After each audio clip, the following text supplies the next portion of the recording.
खबरों में आगे बढ़ते हैं। सरोवर नगरी नैनीताल के डीएसए मैदान में 22 से 25 दिसंबर तक आयोजित होने वाले विंटर कार्निवाल की तैयारियां जोरों पर हैं। जिला प्रशासन, पुलिस और नगर पालिका सहित सभी विभाग आयोजन को सफल बनाने में जुटे हुए हैं और साथ ही 2018 के बाद हो रहे इस कार्निवाल को भव्य बनाने को लेकर अधिकारियों और जनप्रतिनिधियों के साथ बैठक कर रूपरेखा तय की गई है।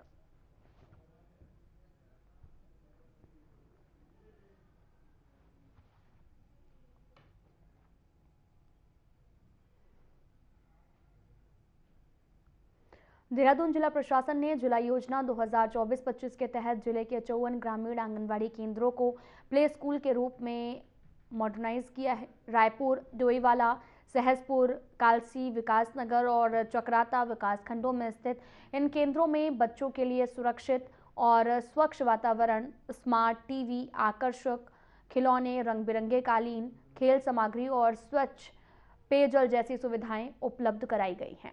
साथ ही आपको बताते चलें कि इन केंद्रों की दीवारों पर सुंदर चित्रकारी की गई है और बच्चों के लिए पोषण आहार की व्यवस्था भी की गई है। जिला प्रशासन की इस पहल से बच्चों के शारीरिक और मानसिक विकास को बढ़ावा मिल रहा है।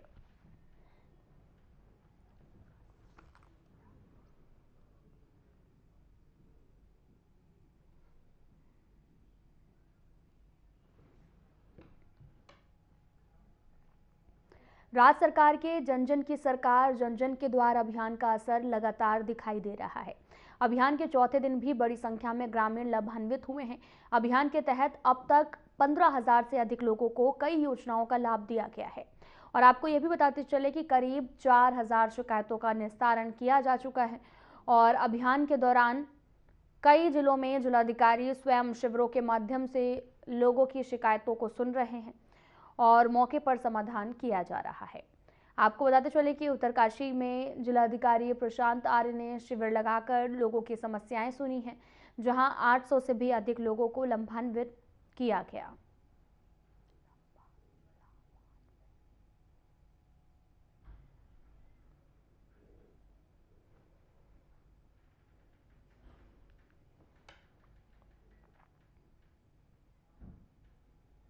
नगर निगम देहरादून का खजाना लगातार मजबूत होता जा रहा। वित्तीय वर्ष 2025-26 में नगर पालिका को भवन कर और चलानी कार्रवाई से दिसंबर आखिर तक बड़ी आय हासिल हुई है। नगर निगम के कर अनुविभाग के अनुसार अब तक 35 करोड़ 89 लाख रुपए भवन कर जमा हो चुका है। वहीं नगर आयुक्त ने बताया कि पिछले साल की तुलना में इस साल भवन कर वसूली में अधिक बढ़ोतरी हुई है। साथ ही ऑनलाइन भुगतान, नियमित अभियान और बकायदादारों पर भी सख्ती से भवन पर वसूली में तेजी आई है।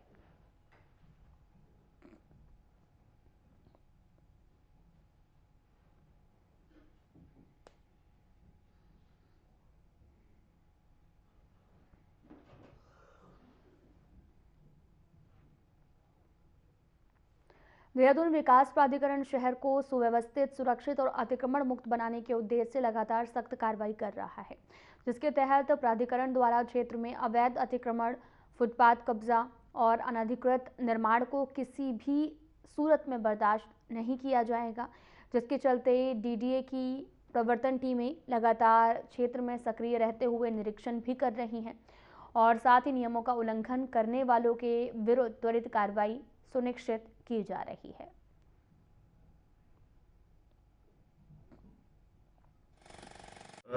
देखिए, जो हमारा जिला योजना है वो एक ऐसी स्कीम है जिससे हम कुछ भी अपना एक इनोवेटिव प्रोजेक्ट हम जनपद में कर सकते हैं। तो इसी क्रम में जनपद देहरादून ने जो हमारी यहाँ पे आंगनवाड़ीज़ हैं उनको ट्रांसफॉर्म और मॉडर्नाइज करने की एक पहल हमने शुरू करी थी 2024-25 से। इसमें हमने लगभग 2024-25 की जिला योजना में 54 आंगनवाड़ी केंद्र हैं उनको ट्रांसफ़र कराया, जिसमें उनके हमने जो सिविल वर्क जितनी भी टूट फूट थी वो ठीक कराए, इलेक्ट्रिसिटी कनेक्शन दिलाए, स्मार्ट टीवी के साथ साथ स्मार्ट कंटेंट बच्चों के लिए अवेलेबल हो वो कराया। बाला फर्नीचर जो furniture building as learning aid के माध्यम से यूज़ होता है उसको हमने अवेलेबल कराया।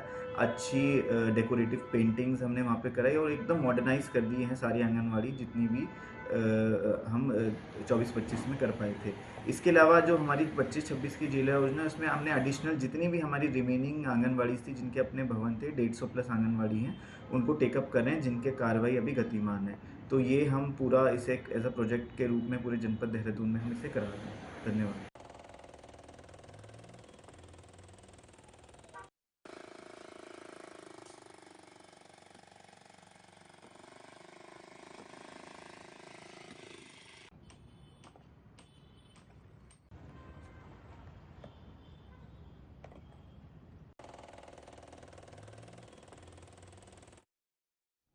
देहरादून में मौसम के बदलाव, शुष्क सर्दी और बढ़ते प्रदूषण का असर लोगों की सेहत पर साफ नजर आने लगा है। खास तौर पर बुजुर्गों, बच्चों और पहले से सांस संबंधी बीमारियों से जूझ रहे लोगों के लिए मौसम परेशानी बढ़ाने वाला साबित हो रहा है।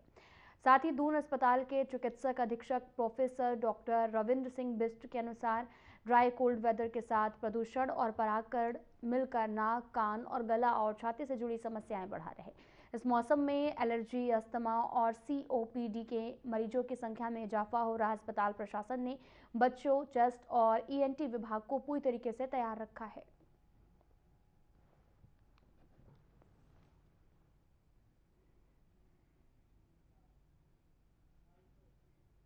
मौसम का बदलाव हुआ है, ये शरीर के लिए काफ़ी हानिकारक होता है। खासकर से जो खुश्क सर्दी शुरू हो गई है, ड्राई वेदर है, साथ में कोल्ड तो हो ही रहा है, उसको ऐड ऑन करने के लिए जो पॉल्यूशन का लेवल अभी आप लोग देख रहे हैं कि काफ़ी बढ़ गया है देहरादून में, तो ये सब मिलके शरीर के लिए काफ़ी हानिकारक हो जाती है, खासकर से नाक, कान, गला और छाती के लिए।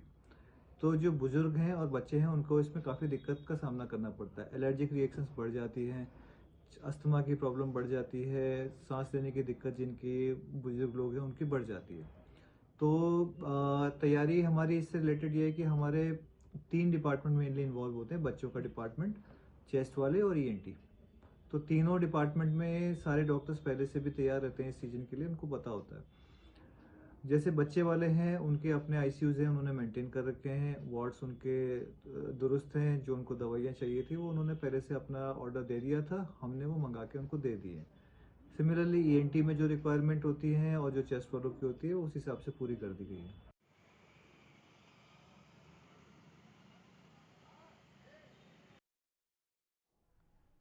रुद्रपुर के संजय नगर खेड़ा क्षेत्र में नाबालिग लड़की के साथ हुए दुष्कर्म के मामले ने पूरे शहर में सनसनी फैला दी है। स्थानीय लोगों का आरोप है कि साईं मंदिर के पास में घटित इस शर्मनाक घटना को पैसों के बल पर दबाने का प्रयास किया गया।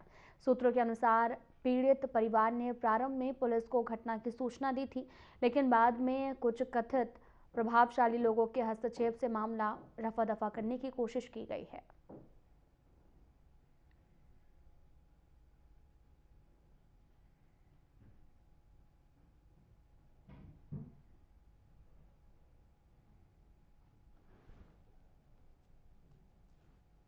कैंप एरिया से कुछ लोग आए थे, ये कहते थे कि ये कोई नाबालिग के साथ क्या कहते हैं छेड़खानी या बलात्कार का कुछ मामला हुआ है जिस पे पुलिस ने कार्रवाई नहीं करी है या कुछ व्यक्तियों द्वारा उस मामले को दबा दिया गया है। तो इसमें मैंने जांच के आदेश दे दिए हैं कि देखा जाएगा और पीड़ित परिवार से मिलकर बात करी जाएगी, क्या विषय है, क्या बात है, उसकी जानकारी करके आवश्यक कार्रवाई।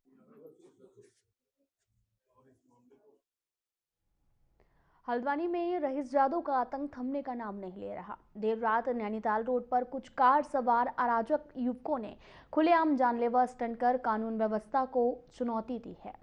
जहां इस दौरान आपको बताते चलें कि थार जैसी महंगी गाड़ियों में सवार इन रईस जादव ने सड़क पर एक नहीं बल्कि कई बार खतरनाक स्टंट किए हैं, जिससे राहगीरों की जान जोखिम में पड़ गई है।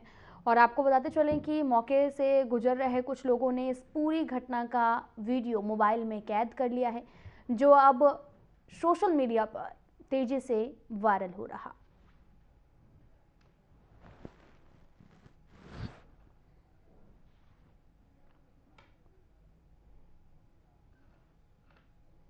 आप पत्रकार साथियों के माध्यम से मुझे एक जानकारी में आया है कि एक ब्लैक कलर का थार जो है नैनीताल रोड पर टिकोनिया के आसपास स्टंटिंग करते हुए पाई गई है। इसको गहन जांच और जो है अग्रिम कार्रवाई हेतु कोतवाली को निर्देश किया गया है। टीमें लगे हुए हैं और जिसको ट्रेस आउट कर पे जो है सख्त कार्रवाई हम अमल में लाएंगे। और जो ऐसे लोगों को, जो मनचले लोगों को और उनके पेरेंट्स को मेरा सख्त मैसेज है, आपके ऊपर कठोर कार्रवाई हम अमल में लाएंगे।